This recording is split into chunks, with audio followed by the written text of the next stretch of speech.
નમસ્કાર વિદ્યાર્થી મિત્રો, બાયોલોજીની અંદર હ્યુમન હેલ્થ એન્ડ ડિસીઝમાં લેક્ચર 4માં આપ સર્વે વિદ્યાર્થી મિત્રોનું હું મુકેશ ગોરાકા હાર્દિક સ્વાગત કરું છું. વિદ્યાર્થી મિત્રો, લેક્ચર નંબર 3 ની અંદર આપણે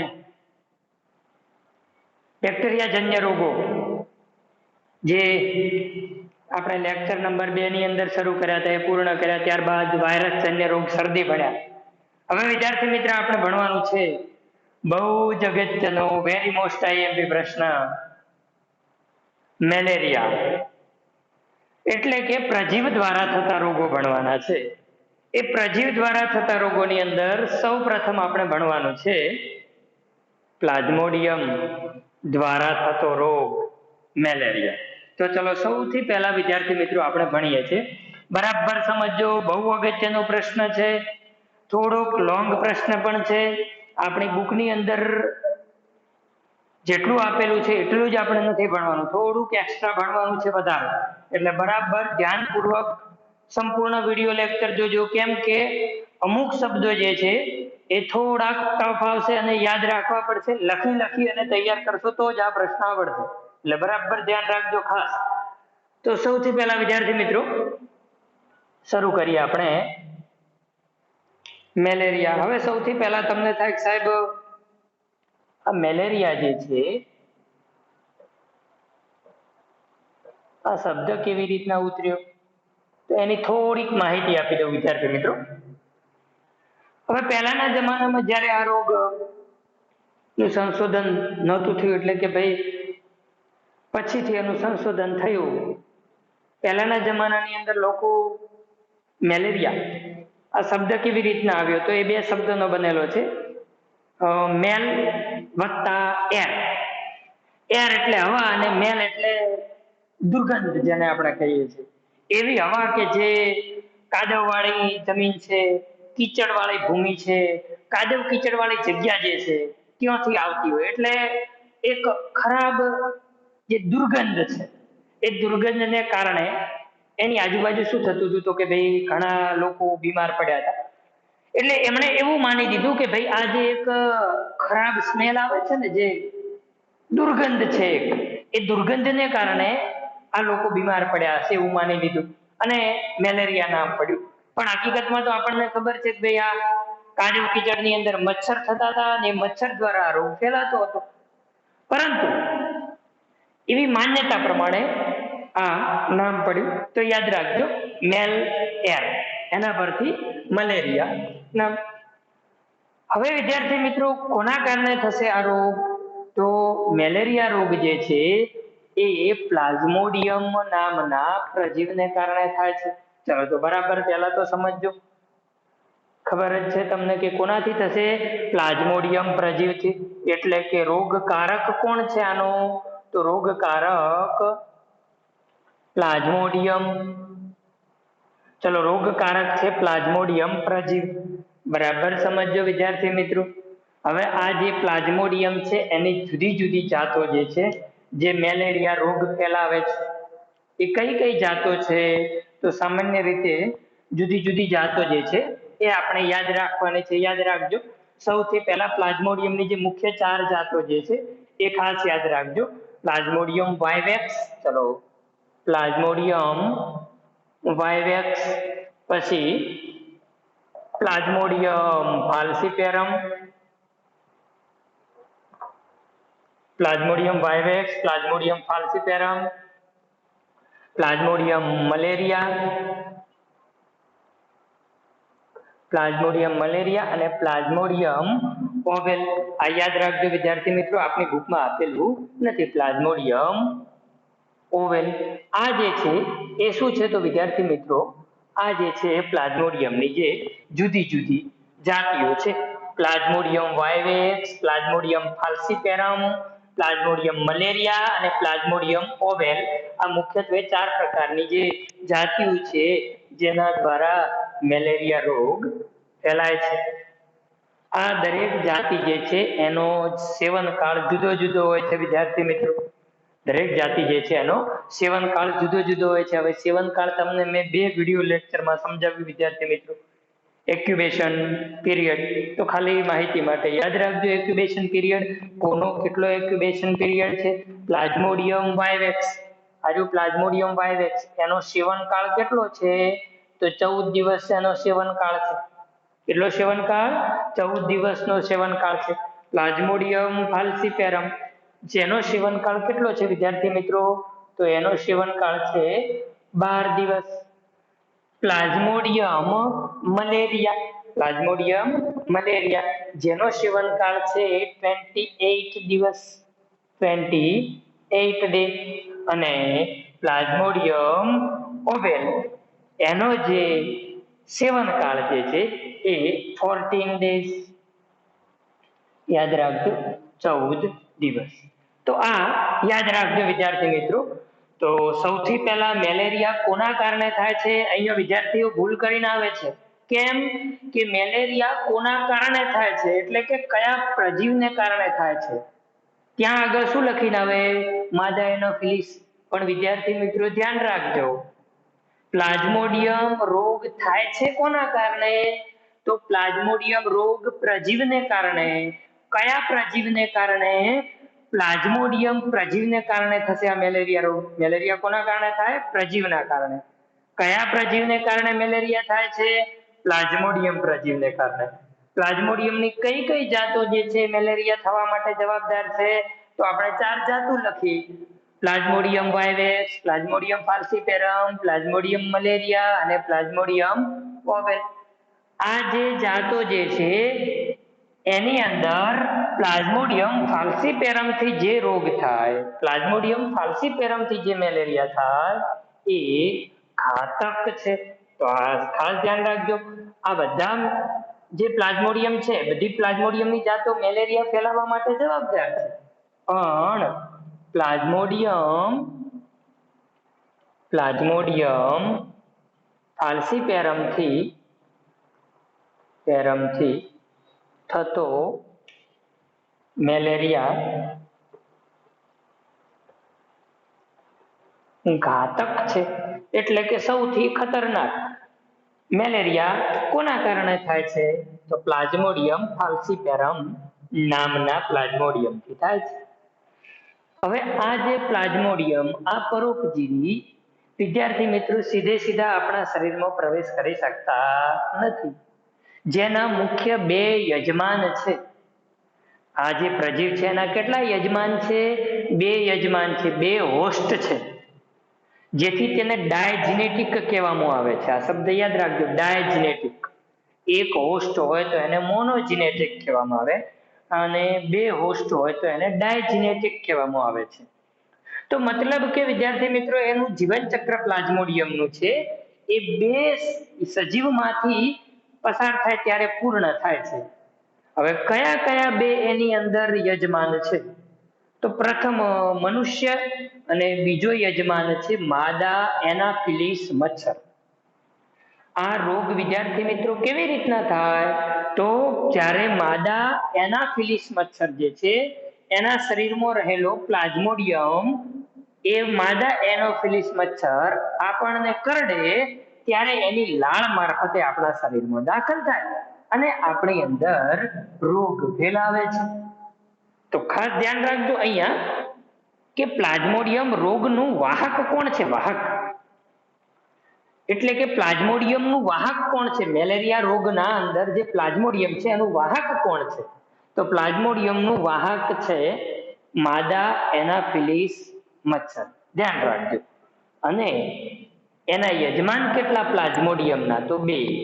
કયા કયા, તો પ્રથમ યજમાન મનુષ્ય અને દ્વિતીય યજમાન માદા એનાફિલિસ મચ્છર. તો આ વિદ્યાર્થી મિત્રો આપણે સામાન્ય માહિતી મેળવી, તો લખી દઈએ અહીંયા પ્લાઝ્મોડિયમ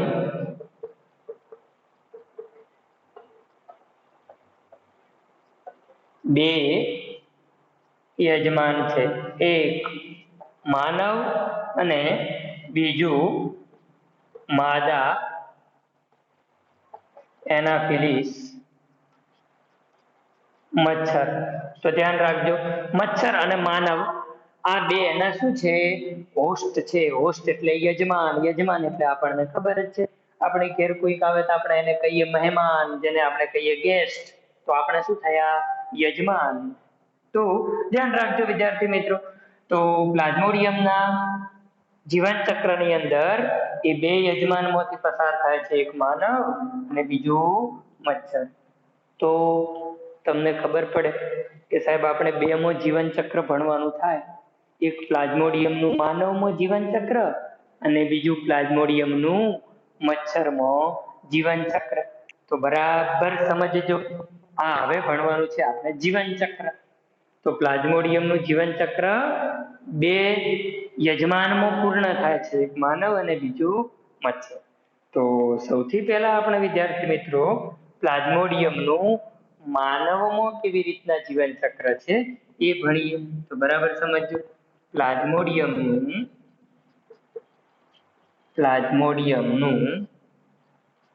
માનવમાં જીવન ચક્ર એટલે કે life cycle of Plasmodium in human. મનુષ્યની અંદર કેવી રીતના પ્લાઝ્મોડિયમનું જીવન ચક્ર જોવા મળે છે એ સૌથી પહેલા જોઈએ. મનુષ્યની અંદર પ્લાઝ્મોડિયમનું જીવન ચક્ર 3 તબક્કાઓમાં વિભાજિત થાય છે. કેટલા તબક્કામાં જોવા મળે? 3 તબક્કામાં જોવા મળે છે. તો સમજજો વિદ્યાર્થી મિત્રો, મનુષ્યમાં પ્લાઝ્મોડિયમનું જીવન ચક્ર 3 તબક્કાઓમાં જોવા મળે છે. 3 તબક્કાઓમાં જોવા મળે છે. મનુષ્યની અંદર પ્લાઝ્મોડિયમનું જીવન ચક્ર કેટલા તબક્કાઓમાં જોવા મળશે? 3 તબક્કાઓમાં. કયા કયા 3 તબક્કા? ચલો, તો પ્રથમ તબક્કો છે પ્રી ઇરિથ્રોસાઇટિક ચક્ર. પ્રી ઇરિથ્રોસાઇટિક ચક્ર. ચલો, પછી બીજું એન્ડો ઇરિથ્રોસાઇટિક ચક્ર અને એક્ઝો ઇરિથ્રોસાઇટિક ચક્ર. ચલો, તો બીજું એન્ડો ઇરિથ્રોસાઇટિક ચક્ર અને ત્રીજું એક્ઝો ઇરિથ્રોસાઇટિક ચક્ર. ટૂંકમાં વિદ્યાર્થી મિત્રો આપણે જોઈ શકીએ કે એનું જીવન ચક્ર કેટલા તબક્કાઓમાં પૂરું થાય છે? તો 3 તબક્કાની અંદર પૂરું થાય છે. હવે 3 તબક્કા કયા કયા છે? તો આપણે જોયા કે કયા કયા 3 તબક્કા જોવા મળે છે? પ્રી ઇરિથ્રોસાઇટિક ચક્ર, એન્ડો ઇરિથ્રોસાઇટિક ચક્ર અને એક્ઝો ઇરિથ્રોસાઇટિક ચક્ર. તો બરાબર ધ્યાન રાખજો. હવે સૌથી પહેલા આપણે ભણવાનું છે વિદ્યાર્થી મિત્રો પ્રી ઇરિથ્રોસાઇટિક ચક્ર. શું ભણવાનું છે? પ્રી ઇરિથ્રોસાઇટિક ચક્ર. ચાલો, પહેલું ભણીશું આપણે પ્રી ઇરિથ્રોસાઇટિક ચક્ર, પછી ભણીશું એક્ઝો ઇરિથ્રોસાઇટિક ચક્ર અને પછી ભણીશું એન્ડો ઇરિથ્રોસાઇટિક ચક્ર. તો ખાસ ધ્યાન રાખજો. ચાલો, પહેલામાં પહેલું પ્રી ઇરિથ્રોસાઇટિક ચક્ર બરાબર સમજજો. પ્રી ઇરિથ્રોસાઇટિક ચક્ર, પ્રી ઇરિથ્રોસાઇટિક ચક્ર એટલે કે આ ચક્ર જે છે ઇરિથ્રોસાઇટ. ઇરિથ્રોસાઇટ એટલે તો વિદ્યાર્થી મિત્રો તમને ખબર પડે, રક્તકણ. રક્તકણને આપણે શું કહીએ છીએ? ઇરિથ્રોસાઇટ્સ કહીએ છીએ. તો કે ભાઈ આ જે પ્લાઝ્મોડિયમ જે છે એ ઇરિથ્રોસાઇટ્સ ની અંદર પહોંચે એના પહેલાનું છે, એટલે કે એને પ્રી ઇરિથ્રોસાઇટ ચક્ર કહેવામાં આવે છે. હવે બરાબર સમજો, હવે આમાં થાય છે શું? તો સૌથી પહેલા શું થશે વિદ્યાર્થી મિત્રો? સૌ પ્રથમ માદા એનાફિલિસ મચ્છર મનુષ્યને કરડે ત્યારે એ મચ્છરની લાળ દ્વારા મનુષ્યના લોહીની અંદર સ્પોરોઝોઇટ દાખલ થાય. શું દાખલ થાય?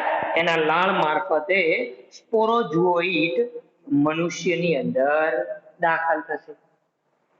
આ જે સ્પોરોજુઓઇડ જે છે એ મનુષ્યની અંદર દાખલ થશે અને મનુષ્યને શું કરશે તો કે ભાઈ ચેપગ્રસ્ત બનાવશે. એટલે સૌથી પહેલા શરૂઆત ત્યાંથી થાય.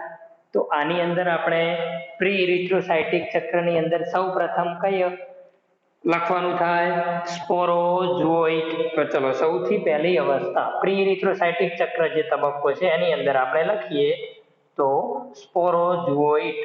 ચલો સ્પોરોજુઓઇડ એટલે શું તો યાદ રાખજો વિદ્યાર્થી મિત્રો, સ્પોરોજુઓઇડ તો સૌપ્રથમ માદા એનાફિલિસ મચ્છર મનુષ્યને કરડે ત્યારે તેની લાળ મારફતે તેના જે સ્પોર જે છે એ શું થશે તો આપણા બીજાણુ એક પ્રકારના જે છે ત્રાકાકાર, આ ત્રાકાકાર સ્પોરોજુઓઇડ ક્યાં દાખલ થશે મનુષ્યના રુધિરમાં દાખલ થાય છે. તો લખીએ અહીંયા બરાબર સમજજો. સ્પોરોજુઓઇડ માદા એનાફિલિસ મચ્છર મનુષ્યને કરડવાથી તેની લાળ દ્વારા ત્રાક આકારના સ્પોરોજુઓઇડ ક્યાં દાખલ થશે સ્પોરોજુઓઇડ મનુષ્યના રુધિરમાં દાખલ થાય છે. હવે વિદ્યાર્થી મિત્રો બરાબર ધ્યાન અહીંયા રાખજો. જે પણ શબ્દો આવશે થોડાક લખી તૈયાર કરશો ત્યારે યાદ રહેશે એવા આવશે. એટલે બરાબર સમજજો. આ પ્રશ્ન જ્યાં સુધી 2-3 વખત લખીને તૈયાર નહીં કરો ત્યાં સુધી નહીં આવડે. એટલે બરાબર ધ્યાન અહીંયા રાખજો. વ્યવસ્થિત શાંતિથી જે પણ અહીંયાથી કહીએ એ સાંભળી અને નોટ કરતા રહેજો, લખતા રહેજો અને સમજતા રહેજો. તો જ આ પ્રશ્ન આવડશે. નહીં તો આ ચેપ્ટરની અંદર વિદ્યાર્થી મિત્રો જો સૌથી મૂંઝવણ ભર્યો પ્રશ્ન હોય તો આ પ્રશ્ન છે. કારણ કે યાદ રાખવાનું વધારે થશે અને એની સાથે સાથે સમજવાનું પણ છે. એટલે બરાબર સમજજો. આ જે પણ આપણે લખીએ છીએ એ બુકમાં આપેલું નથી એટલે બરાબર સમજજો. બુકમાં લખેલું છે, આખું ચક્ર આપેલું છે, પણ એ કયા કયા તબક્કામાંથી પસાર થાય છે એ નથી આપેલું. ધ્યાન રાખજો વિદ્યાર્થી મિત્રો ખાસ. તો સૌથી પહેલા આપણે વિદ્યાર્થી મિત્રો એની સામાન્ય માહિતી મેળવી, પછી પ્લાઝ્મોડિયમનું માનવનું જીવન ચક્ર ભણવાનું, મચ્છરનું જીવન ચક્ર ભણવાનું. એમાં આપણે આલ્કોની અંદર ભણીએ છીએ, માનવનું જીવન ચક્ર ભણીએ છીએ. ચલો માનવનું જીવન ચક્ર કેટલા તબક્કામાં થાય 3 તબક્કામાં. પહેલો તબક્કો પ્રી ઇરિથ્રોસાઇટિક ચક્ર, બીજું એક્ઝો ઇરિથ્રોસાઇટિક ચક્ર અને ત્રીજું એન્ડો ઇરિથ્રોસાઇટિક ચક્ર. ઓકે, હવે સૌથી પહેલા આપણે શું ભણીએ છીએ પ્રી ઇરિથ્રોસાઇટિક ચક્ર.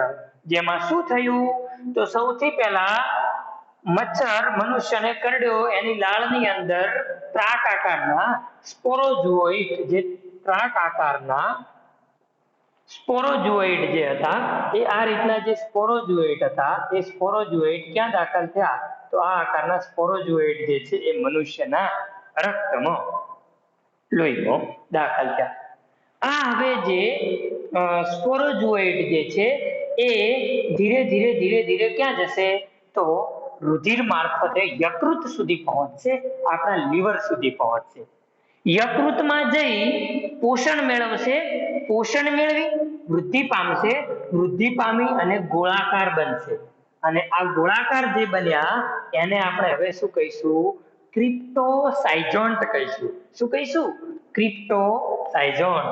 તો ચલો બી નંબરમાં શું બની ગયું ક્રિપ્ટોસાઇઝોન્ટ. ચલો ક્રિપ્ટોસાઇઝોન્ટ એટલે શું વિદ્યાર્થી મિત્રો બોલો જોઈ. ક્રિપ્ટોસાઇઝોન્ટ કોને કહીશું તો આ સ્પોરોજુઓઇડ રુધિર મારફતે યકૃત સુધી પહોંચી. સાથે સાથે લખી દઉં છું. ચલો સ્પોરોજુઓઇડ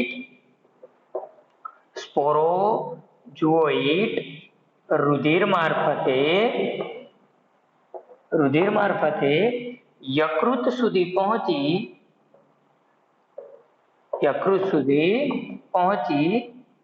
યકૃતમાંથી પોષણ મેળવી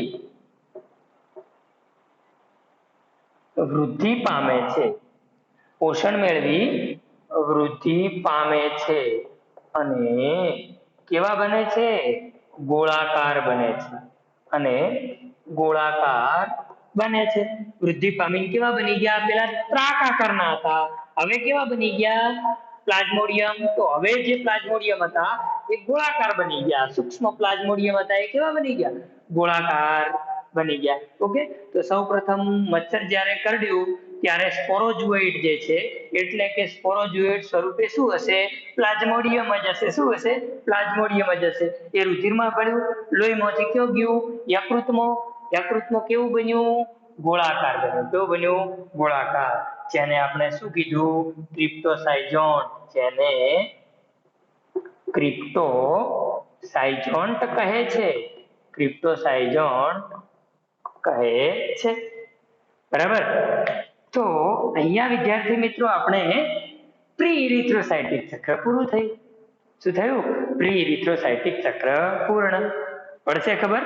પહેલું શું કરવાનું કે ભાઈ સ્પોરોઝોઇટ યાદ રાખવાનું, પછી ક્રિપ્ટોસાઇઝોન્ટ યાદ રાખવાનું. બે શબ્દો યાદ રહી ગયા. સ્પોરોઝોઇટ એટલે શું?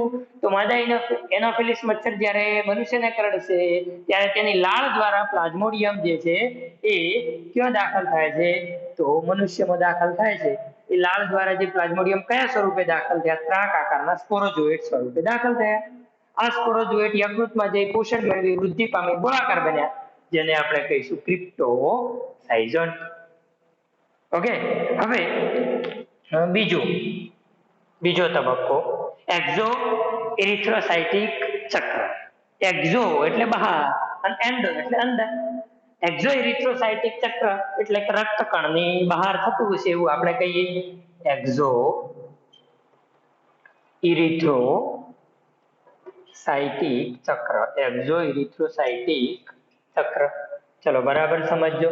એક્ઝો ઇરિથ્રોસાઇટિક ચક્ર. એક્ઝો ઇરિથ્રોસાઇટિક ચક્રમાં શું થશે? તો હવે છેલ્લે આપણે શું બન્યું હતું? ક્રિપ્ટોસાઇઝોન્ટ. શું બન્યું હતું? ક્રિપ્ટોસાઇઝોન્ટ. હવે આ જે ક્રિપ્ટોસાઇઝોન્ટ છે એ શું કરશે? ક્રિપ્ટોસાઇઝોન્ટ અલિંગી પ્રજનનથી શું કરશે? વૃદ્ધિ કરશે. બરાબર સમજો. ક્રિપ્ટોસાઇઝોન્ટ જે છે એ અલિંગી પ્રજનનથી શું થશે? તો વૃદ્ધિ કરશે અને નવા યકૃત કોષોમાં દાખલ થશે. બરાબર સમજો. એક્ઝો ઇરિથ્રોસાઇટિક ચક્રમાં દાખલ થયા પછી શું થશે? તો કે ભાઈ આ તો યકૃત કોષમાં તો અહીંયા હતા, હવે આ એક યકૃત કોષમાંથી બીજા યકૃત કોષમાં દાખલ થશે. એટલે કે આ જે ક્રિપ્ટોસાઇઝોન્ટ હતા એ ક્રિપ્ટોસાઇઝોન્ટ શું કરશે? ક્રિપ્ટોસાઇઝોન્ટ જે હતા એ ધ્યાન રાખજો, ક્રિપ્ટોસાઇઝોન્ટ જે છે એ હવે આગળ દાખલ થશે. તો એના પહેલા એક વિદ્યાર્થી મિત્રો યાદ રાખજો કે ક્રિપ્ટોસાઇઝોન્ટ જે છે એ એક્ઝો ઇરિથ્રોસાઇટિક ચક્રમાં પહોંચે એના પહેલા એ ક્રિપ્ટોમેરાઝોઇટમાં ફેરવાય છે. શેમાં ફેરવાય છે? ક્રિપ્ટોમેરાઝોઇટમાં. એ થોડુંક યાદ રાખજો. પછી એના પછી એ ક્યાં ફેરવાશે એની આગળ. તો આ થોડુંક ધ્યાન રાખજો વિદ્યાર્થી મિત્રો, આપણે લખવાનું રહી ગયું છે, યાદ રાખજો. ચલો સી ની અંદર થોડુંક સ્પોરોઝોઇટ, ક્રિપ્ટોસાઇઝોન્ટ, પછી ક્રિપ્ટોસાઇઝોન્ટ તેના પછી શું કરશે? તો એક ત્રીજા તબક્કામાંથી પસાર થશે અને પછી શું થશે? એક્ઝો ઇરિથ્રોસાઇટિક ચક્રમાં પ્રવેશશે. અને એ જે ત્રીજો તબક્કો જે છે એ ત્રીજા તબક્કાને આપણે શું કહીશું? તો એ ત્રીજો તબક્કો જે છે એને કહીશું ક્રિપ્ટોમેરોઝોઇટ. ક્રિપ્ટોમેરોઝોઇટ. બરાબર સમજો. ક્રિપ્ટોમેરોઝોઇટ. હવે ધ્યાન રાખજો. ક્રિપ્ટોમેરોઝોઇટમાં શું થશે? તો ક્રિપ્ટોમેરોઝોઇટ જે છે એ પ્રી ઇરિથ્રોસાઇટિક ચક્રનો જ ત્રીજો તબક્કો છે, જેની અંદર શું થશે? તો આ સૌથી પહેલા અલિંગી પ્રજનન કરશે. જોજો આપણે ભૂલથી પેલું લખી દીધું હતું, પણ આમાં અલિંગી પ્રજનન કર્યા પછી એમાં અલિંગી પ્રજનન તો ફરીથી કરશે, પણ પહેલા કોની અંદર અલિંગી પ્રજનન કરે છે? તો પહેલા પ્રી ઇરિથ્રોસાઇટિક ચક્રમાં પણ આ અલિંગી પ્રજનન દ્વારા નવી સંતતિ બનાવશે અને ફરી પછી બીજા તબક્કામાં પણ અલિંગી પ્રજનન દ્વારા નવી સંતતિ બનાવશે. તો ધ્યાન રાખજો.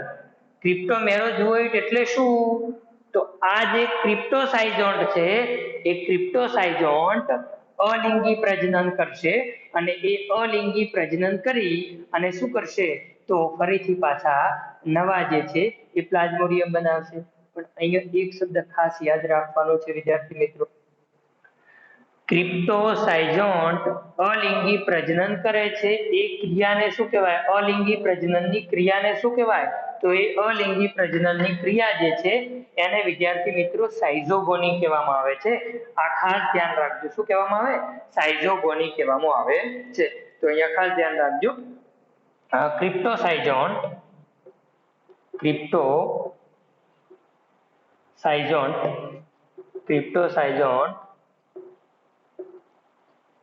અલિંગી પ્રજનન કરે છે જેને સાયઝોગોની કહે છે. હવે આ ક્રિપ્ટોસાયઝોન્ટ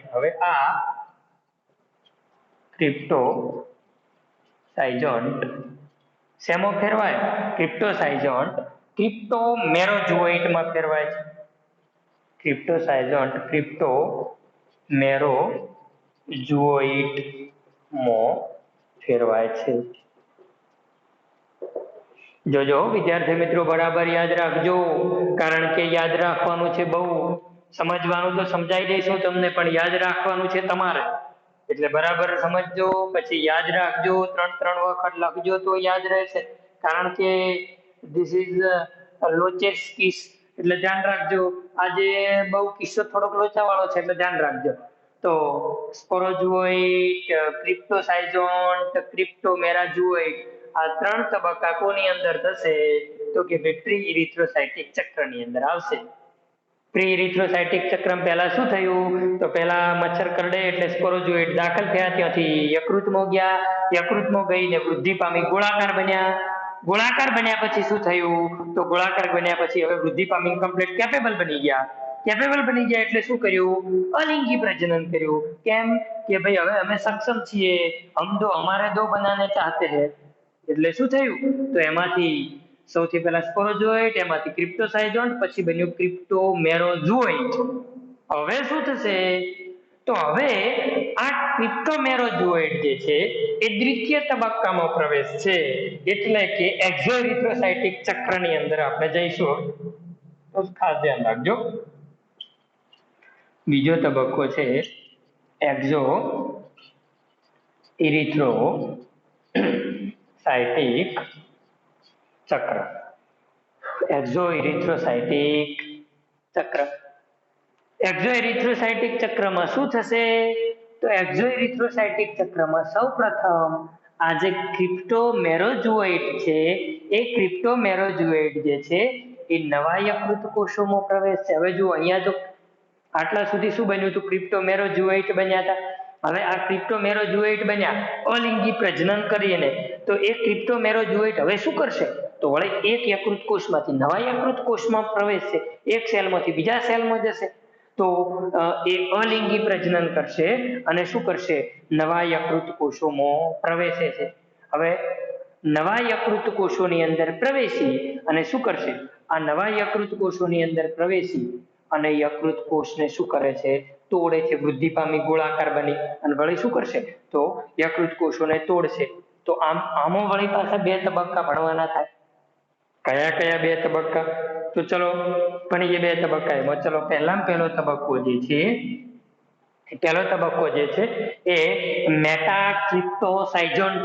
યાદ રાખજો, મેટાક્રિપ્ટોસાયઝોન્ટ. આ ક્રિપ્ટોસાયઝોન્ટ હતા. હવે અહીંયા હતા આ મેટાક્રિપ્ટોસાયઝોન્ટ. મેટાક્રિપ્ટોસાયઝોન્ટ અને મેટાક્રિપ્ટોમેરોઝોઇટ. મેટાક્રિપ્ટોસાયઝોન્ટ અને મેટાક્રિપ્ટોમેરોઝોઇટ. આમની આગળ મેટા શબ્દ લગાડી દેવાનો યાદ રાખવા માટે. ચલો તો મેટાક્રિપ્ટોસાયઝોન્ટ બનશે હવે, અને બીજું બનશે મેટાક્રિપ્ટોમેરોઝોઇટ. પણ પહેલા આ મેટાક્રિપ્ટોસાયઝોન્ટ કોને કહેવાય? તો બરાબર સમજજો.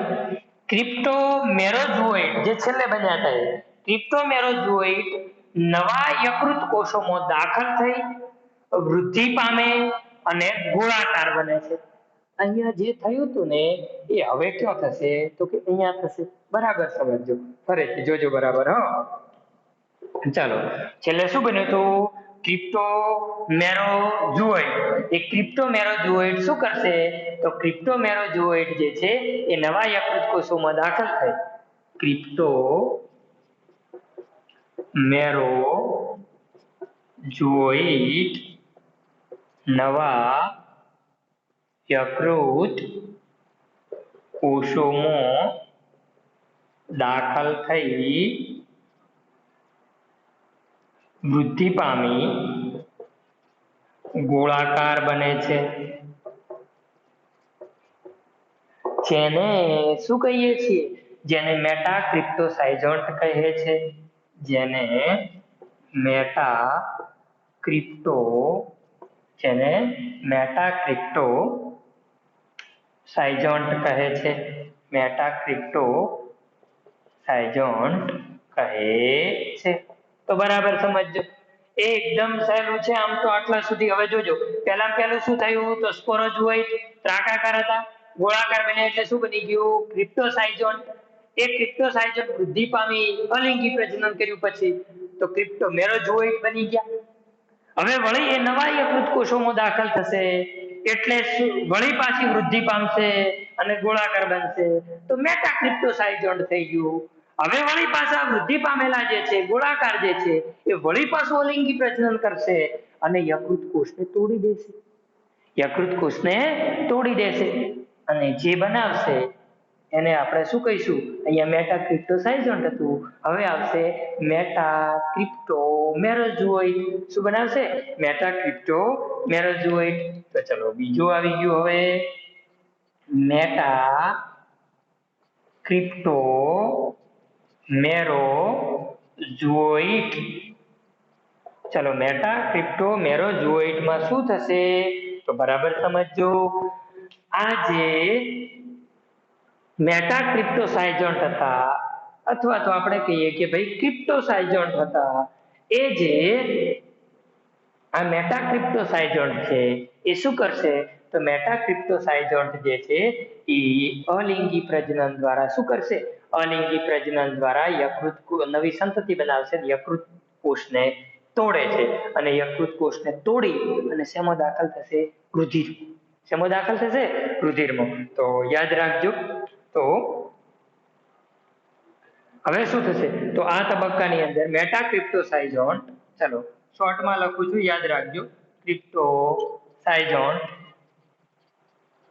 અલિંગી પ્રજનન કરે છે અને યકૃત કોષોને તોડી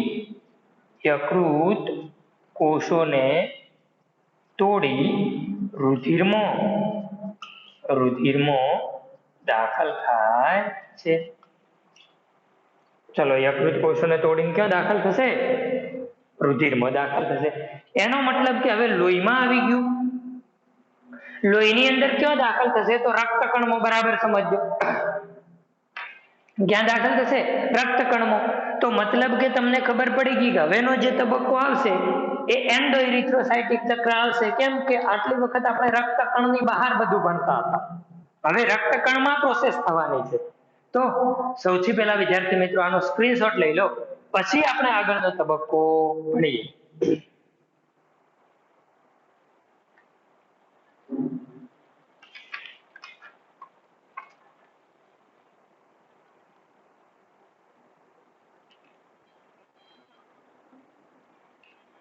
ચલો તો આટલા સુધી ક્લિયર છે? રહેશે યાદ? હવે આગળ જવા દઈએ. ત્રીજો તબક્કો એન્ડોઇરિથ્રોસાયટિક ચક્ર. તો બરાબર સમજો, એન્ડોઇરિથ્રોસાયટિક ચક્ર. હવે એન્ડોઇરિથ્રોસાયટિક ચક્ર ક્યાં જોવા મળશે? રક્તકણમાં જોવા મળશે. એન્ડોઇરિથ્રોસાયટિક ચક્ર રક્તકણમાં જોવા મળશે, જેની અંદર જુદા જુદા તબક્કાઓમાંથી પસાર થશે આ મેટાક્રિપ્ટોમેરોઝોઇડ. ચલો હવે બરાબર સમજો.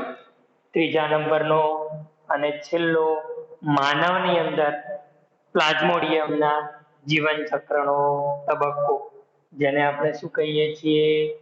એન્ડોઇરિથ્રોસાયટિક સાયટિક ચક્ર, એન્ડોઇરિથ્રોસાયટિક ચક્ર. આ ચક્ર ક્યાં જોવા મળશે?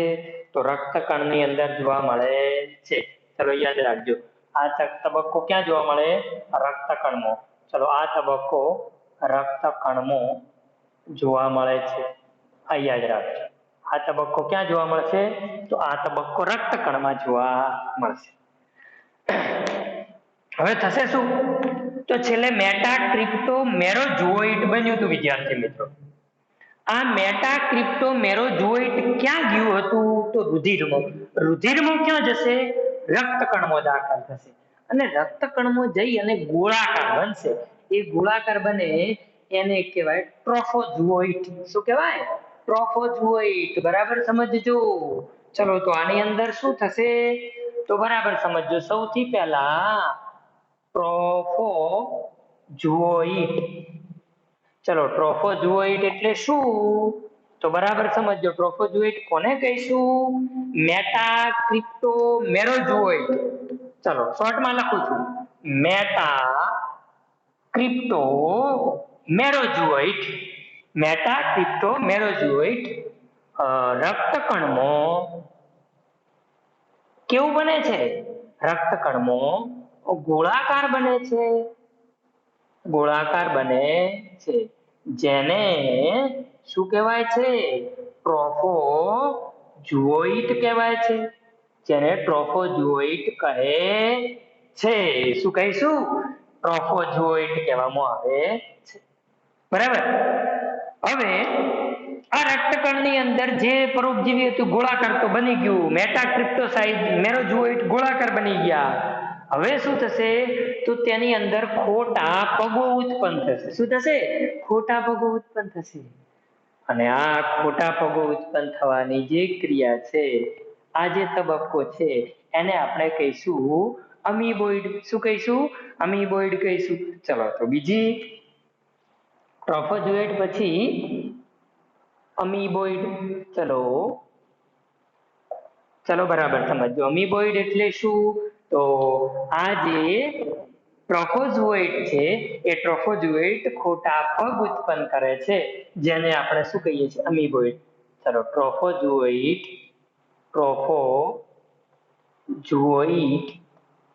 ખોટા પગો ઉત્પન્ન કરે છે જેને અમીબોઇડ કહે છે. શું કહે છે? અમીબોઇડ કહે છે. ત્યારબાદ હવે આ જે અમીબોઇડ રચના બની છે એમાંથી શું થશે? તો આ જે પરોપજીવી છે એ પરોપજીવી ઉત્સેચકોનો સ્ત્રાવ કરે છે. કેમ પરોપજીવી થયું? તો બીજા સજીવમાં રહે છે વિદ્યાર્થી મિત્રો. આપણી અંદર હજુ સુધી ચક્ર ચાલે છે પ્લાઝ્મોડિયમનું. તો હવે આ પરોપજીવીમાંથી ચોક્કસ પ્રકારના ઉત્સેચકોનો સ્ત્રાવ થાય છે. આ ઉત્સેચકોનો સ્ત્રાવ થવાથી શું થાય વિદ્યાર્થી મિત્રો? આ ઉત્સેચકોનો સ્ત્રાવ થવાથી આપણા રક્તકણની અંદર તમને ખબર છે વિદ્યાર્થી મિત્રો, રક્તકણ રેડ બ્લડ સેલ્સ, રક્તકણ રેડ બ્લડ સેલ્સ અથવા એને આપણે કહીએ છીએ ઇરિથ્રોસાઇટ્સ. શું કહીએ છીએ? ઇરિથ્રોસાઇટ્સ. આ રક્તકણ જે છે એનો રંગ લાલ છે. કોના કારણે? તો આપણે કહીએ છીએ કે ભાઈ તેની અંદર શ્વસન રંજક દ્રવ્ય હિમોગ્લોબિન આવેલું છે. હવે આ જે હિમોગ્લોબિન છે એ હિમોગ્લોબિનનું આ ઉત્સેચકો શું કરે મિત્રો? તો આ જે ઉત્સેચકો જે છે એ હિમોગ્લોબિનનું વિઘટન કરી નાખે. અને શેમાં વિઘટન કરે? હિમ અને ગ્લોબિનમાં. બરાબર સમજો વિદ્યાર્થી મિત્રો. તો શું થશે? તો બરાબર સમજો. ત્રીજા નંબરનો તબક્કો છે જેને સાયઝોન્ટ કહેવામાં આવે છે. અને એ સાયઝોન્ટમાં શું કહેશે? તો બરાબર સમજો. આ જે પરોપજીવી જે છે એ પરોપજીવી માંથી શું થશે? તો ઉત્સેચકોનો સ્ત્રાવ થશે. ઉત્સેચકોનો સ્ત્રાવ થવાથી હિમોગ્લોબિનનું વિઘટન થશે. આ હિમોગ્લોબિન હિમ અને ગ્લોબિનમાં ફેરવાઈ ગયું. આ જે ગ્લોબિન બન્યું એ ગ્લોબિનનો પરોપજીવી ખોરાક તરીકે ઉપયોગ કરે. અને હિમ બન્યું હિમ, એ હિમ ઝેરી દ્રવ્ય હિમોજોઇનમાં ફેરવાય. હિમ શેમાં ફેરવાશે? આ હિમ જે છે એ હિમોજોઇનમાં ફેરવાય. અને આ હિમોજોઇન જે છે એના કારણે આ જે મેલેરિયાની અસર થાય ત્યારે શું થાય છે? તો તાવ આવે છે. શું આવે છે? તાવ આવે છે. જ્યારે આ હિમ ઝેરી દ્રવ્ય હિમોજોઈનમાં ફેરવાય ત્યારે શું આવશે? દર્દીને તાવ આવે છે, ઠંડી સાથે તાવ આવે છે. તો ધ્યાન રાખજો. અને આ તબક્કામાં પરોપજીવી કેવું બની જશે? ગોળાકાર બની જશે, જેને આપણે શું કહીએ છીએ? સાયજન્ટ કહીએ છીએ. તો ચલો ત્રીજા તબક્કાની અંદર શું થઈ ગયું? સાયજન્ટ બની ગયું. આમાં શું થયું વિદ્યાર્થી મિત્રો? તો બરાબર સમજજો. લખું છું અહીંયા ઉત્સેચકોનો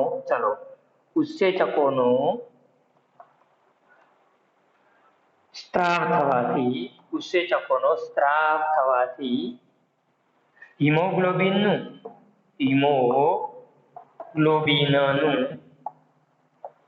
હિમ અને ગ્લોબિનમાં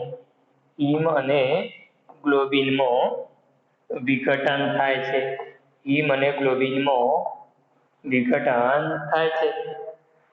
પરોપજીવી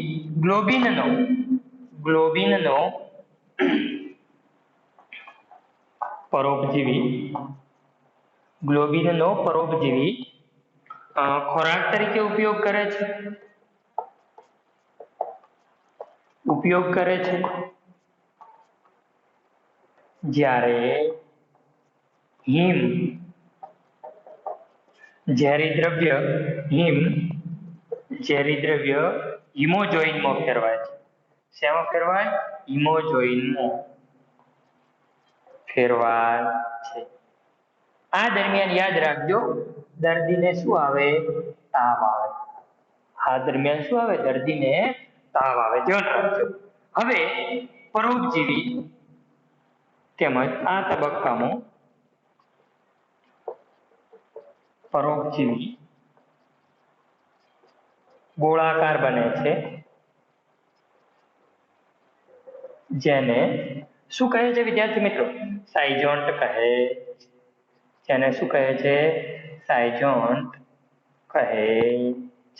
ઓકે. હવે સાયજન્ટ બની ગયું. શું થશે તો બરાબર સમજો. પહેલા ટ્રોફોઝોઇટ, અમીબોઇડ, સાયજન્ટ. આ યાદ રાખજો વિદ્યાર્થી મિત્રો પ્રશ્ન માટે. હિમોજોઈન ખાસ ધ્યાન રાખજો. આપણી બુકમાં પણ આપેલું છે, લખાણમાં જોઈ લેજો. ચલો પછી આગળ હવે શું થશે? તો આ જે સાયજન્ટ બન્યું છે એ સાયજન્ટ શું કરશે? તો સાયજન્ટ હવે મેરાઝોઇટમાં ફેરવાશે. શેમાં ફેરવાશે? મેરોઝોઇટમાં. ખાલી મેરોઝોઇટ. ધ્યાન રાખજો. ક્રિપ્ટો કે મેટાક્રિપ્ટો નહીં, માત્ર મેરોઝોઇટ. મેરોઝોઇટ એટલે શું? તો મેરોઝોઇટ એટલે નર અને માદા ગેમેટોસાઇટ ધરાવતી રચના. જેને આપણે શું કહીએ છીએ મિત્રો? મેરોઝોઇટ કહીએ છીએ. તો હવે આ સાયજન્ટ જે છે શેમાં ફેરવાશે?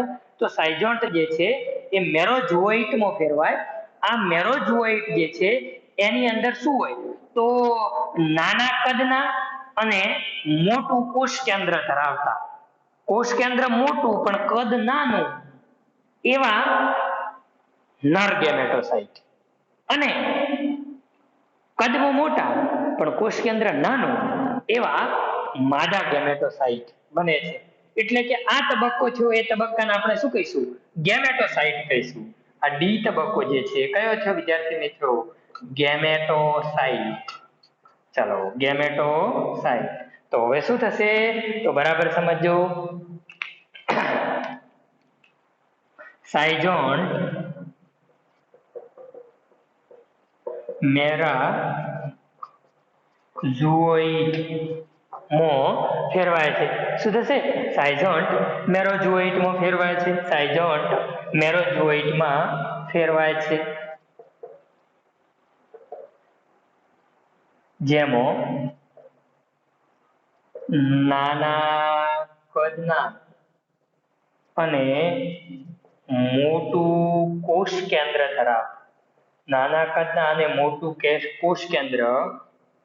ધરાવતા શું ઉત્પન્ન થાય છે?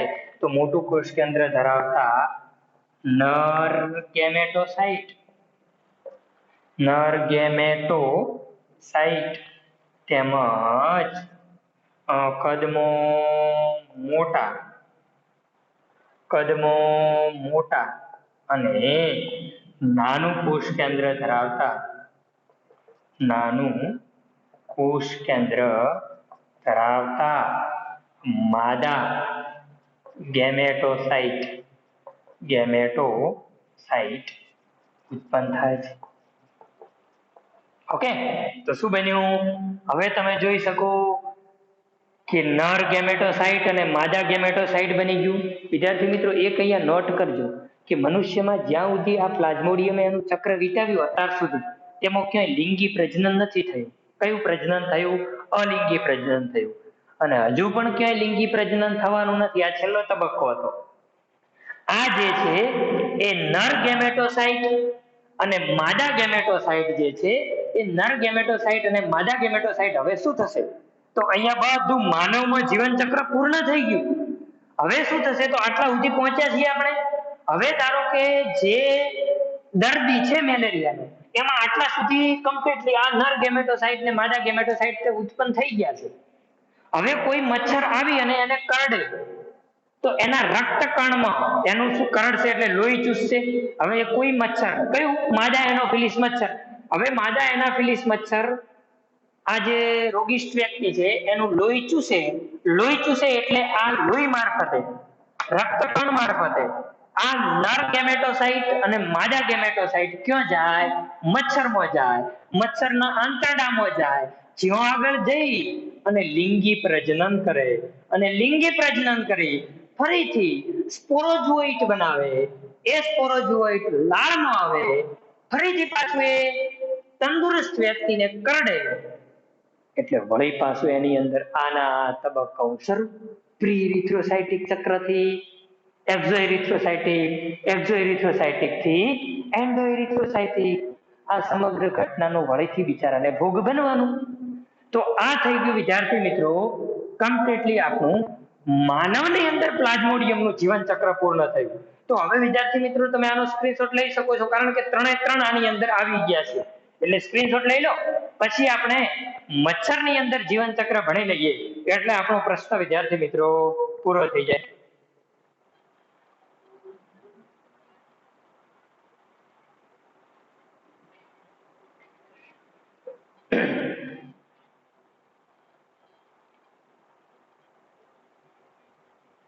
ચાલો તો હવે આગળ વિદ્યાર્થી મિત્રો આપણે ભણવાનું છે મચ્છરમાં કેવી રીતના પ્લાઝ્મોડિયમનું જીવન ચક્ર છે.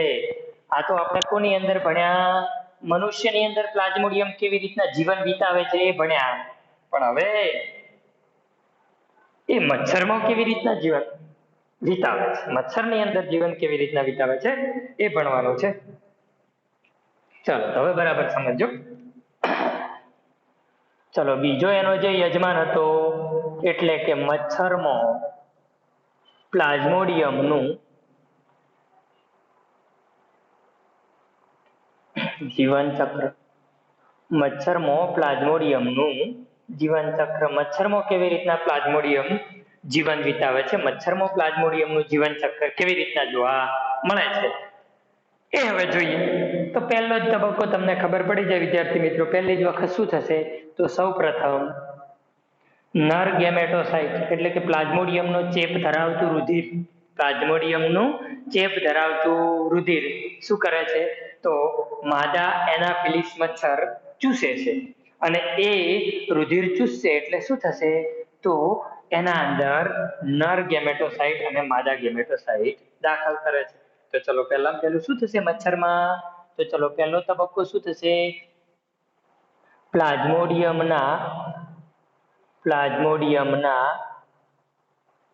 ચેપવાળું રુધિર માદા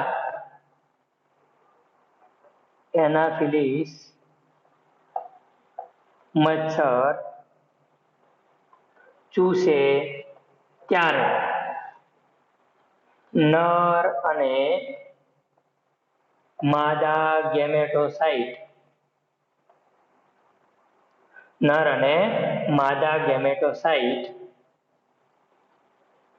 મચ્છરમાં દાખલ થાય છે. હવે નર ગેમેટોસાઇટ અને માદા ગેમેટોસાઇટ ક્યાં જતા રહ્યા? તો મચ્છરની અંદર. ધારો કે કોઈ મચ્છર મને કરડ્યું તો મારી અંદર શું આવ્યા હતા? તો સ્પોરોઝોઇટ આવ્યા હતા. એ સ્પોરોઝોઇટ માંથી પછી શું થયું? તો સ્પોરોઝોઇટ માંથી ક્રિપ્ટોસાઇઝોટ બન્યા, ક્રિપ્ટોમેરોઝોઇટ બન્યા, મેટાક્રિપ્ટોસાઇઝોટ બન્યા, મેટાક્રિપ્ટોમેરોઝોઇટ બન્યા. ત્યાર પછી એન્ડોઇરિથ્રોસાઇટિક ચક્રમાં શું બન્યું? તો ટ્રોફોઝોઇટ બન્યા, અમીબોઇડ બન્યા, સાઇઝોટ બન્યું, ગેમેટોસાઇટ બન્યા.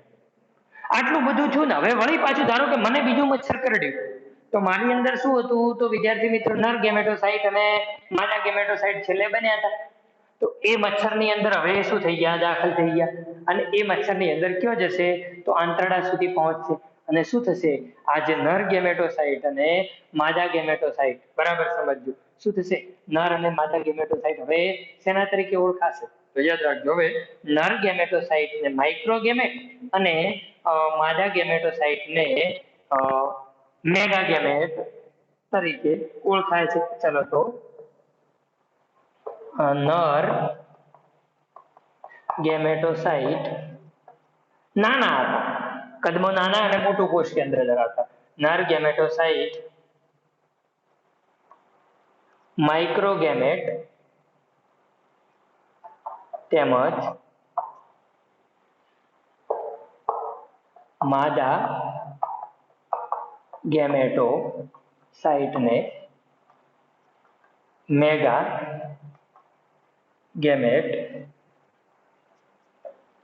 કહે છે. ઓકે, ચલો હવે જોજો બરાબર. ત્યારબાદ શું થશે હવે? તો આ જે નર અને માદા જે ગેમેટ હતા, એટલે કે માઇક્રોગેમેટ અને મેગાગેમેટ, બંને ગેમેટના જોડાણથી શું થશે? ફલિતાંડનું નિર્માણ થશે. તો ત્રીજા તબક્કામાં શું થશે? બંને ગેમેટના એટલે કે જન્યુના બંને ગેમેટના જોડાણથી ફલિતાંડનું નિર્માણ થાય છે. ફલિતાંડનું નિર્માણ થાય છે. ક્યાં આગળ? તો લિંગી પ્રજનન ક્યાં આગળ થયું? મચ્છરમાં, મચ્છરના આંતરડાની અંદર ફલિતાંડનું નિર્માણ થાય છે. ઓકે, હવે બરાબર સમજજો. હવે શું થશે? તો હવે જે આ જે ફલિતાંડ બની ગયું છે, એ ફલિતાંડ કેવો બનશે? તો આ જે ફલિતાંડ જે છે એ ત્રાંકાકાર બનશે. બરાબર સમજજો. કેવો બનશે? ત્રાંકાકારનો. કેમ ભાઈ? સ્પોરોઝોઇટ કેવા ત્રાંકાકારના હતા ને, તો બરાબર સમજજો. હવે આ ફલિતાંડ કેવો બનશે? તો ફલિતાંડ ત્રાંકાકાર બને છે, જેને શું કહેવાય? ઉકાઈનેટ કહેવાય. બરાબર સમજજો. ચલો હવે શું થાય છે? ફલિતાંડ ત્રાંકાકાર બને છે, જેને શું કહે છે? જેને ઉકાઈનેટ કહે છે. જેને ઉકાઈનેટ કહે છે. આ ઉકાઈનેટ જે છે એ શું કરશે? તો ઉકાઈનેટ જે છે એ ઉશિષ્ટમાં ફેરવાશે. શું થશે? ઉશિષ્ટમાં ફેરવાશે. ઉકાઈનેટ શેમાં ફેરવાશે? ઉશિષ્ટની અંદર ફેરવાય છે. ધ્યાન રાખજો વિદ્યાર્થી મિત્રો. ઉકાઈનેટ શેમાં ફેરવાશે? ઉશિષ્ટમાં ફેરવાય છે. યાદ રાખજો, ઉકાઈનેટ પછી જે વચ્ચેની મધ્યસ્થ રચના છે એ શું છે? તો ઉશિષ્ટ છે. ઉકાઈનેટ શેમાં ફેરવાશે? ઉશિષ્ટમાં ફેરવાશે. અને ત્યારબાદ એ સ્પોરોઝોઇટમાં શું થશે? કન્વર્ટ થશે. એટલે કે પછી શેમાં રૂપાંતરણ પામશે? સ્પોરોઝોઇટમાં રૂપાંતરણ પામે છે. તો બરાબર સમજજો. આ જે ઉશિષ્ટ જે છે શું કરશે? તો સ્પોરોઝોઇટમાં રૂપાંતરણ પામે છે. ચાલો, ત્યારબાદ તે સ્પોરોઝોઇટમાં ફેરવાય છે. આ સ્પોરોઝોઇટ જે છે એ સ્પોરોઝોઇટ શું થશે? વળી પાછું મચ્છર જે છે એ કરડશે. એટલે મચ્છર કરડશે એટલે એ મચ્છર મારફતે એની લાળમાં આવશે. ચલો હવે આ જે સ્પોરોઝોઇટ છે એ સ્પોરોઝોઇટ ક્યાં થાય? તો સ્પોરોઝોઇટ લાળ ગ્રંથિ દ્વારા. હવે શું થશે?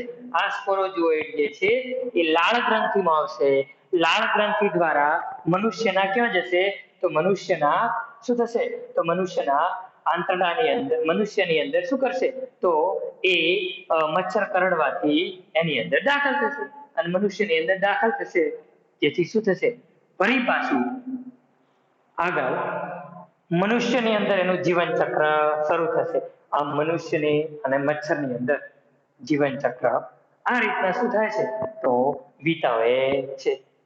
હવે તમને થાય સાહેબ આના માટે કોઈ કંટ્રોલિંગ માટે, તો એક યાદ રાખજો, એની નેશનલ લેવલની સંસ્થા NMEP પ્રોગ્રામ પણ ચાલે છે કે ભાઈ આપણે જે મેલેરિયા છે એને અટકાવવા માટે કયો પ્રોગ્રામ છે? તો નેશનલ મલેરિયા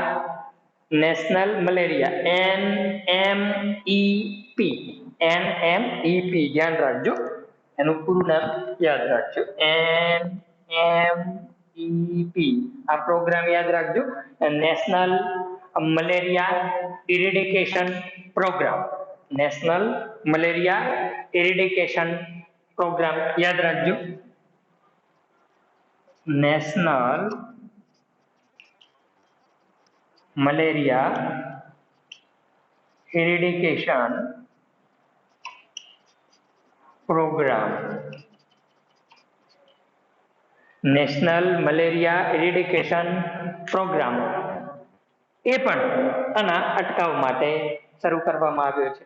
તો વિદ્યાર્થી મિત્રો, અહીંયા આપણે મલેરિયા કેવી રીતના થાય છે તેમજ તેની અંદર બે યજમાન માનવ અને મચ્છર પ્લાઝ્મોડિયમ માટેના, એ બે યજમાનની અંદર પ્લાઝ્મોડિયમનું કેવી રીતના જીવન ચક્ર છે તેની સંપૂર્ણ માહિતી મેળવી છે. હવે વિદ્યાર્થી મિત્રો, જેને પણ નીટની તૈયારી કરવાની છે અને આ ફરજિયાત યાદ રાખવું પડશે. અને અમુક વિદ્યાર્થી મિત્રો એવું પણ કહેશે કે સાહેબ ના, આપણે તો નીટ આપી નથી અથવા નથી તૈયારી કરવી. તો આપણી બુકની અંદર વિદ્યાર્થી મિત્રો મસ્ત એક ચક્ર દોરેલું આપેલું છે. એ ચક્રની અંદર જે લખાણ આપેલું ને એ લખાણ આપણે તૈયાર કરી દેવાનું. આકૃતિ તૈયાર નહીં કરો તો ચાલશે. આપણી બુકની અંદર લખાણ આપેલું છે, તમે બુકની અંદર જોશો તો તમને ખબર છે કે બુકની અંદર આખું ચક્ર અને લખાણ આપેલું છે. તો એટલું લખાણ તૈયાર કરી દેજો ચક્રની અંદર જે લખેલું છે, તો ઇનફ છે. એટલું લખાણ તૈયાર કરશો તો એ બોર્ડની પરીક્ષા માટે પણ, નીટ માટે આ બધું વ્યવસ્થિત એક વખત લખીને તૈયાર કરજો. હજુ પણ કોઈ શબ્દમાં કોઈ તબક્કાની અંદર તકલીફ જણાય તો વોટ્સએપ મેસેજ અથવા ફોન કોલ દ્વારા પૂછી શકો છો. તો આજના વિડીયો લેક્ચરમાં આટલું જ. આપ સર્વે વિદ્યાર્થી મિત્રોનો વિડીયો લેક્ચર જોવા બદલ ખૂબ ખૂબ આભાર.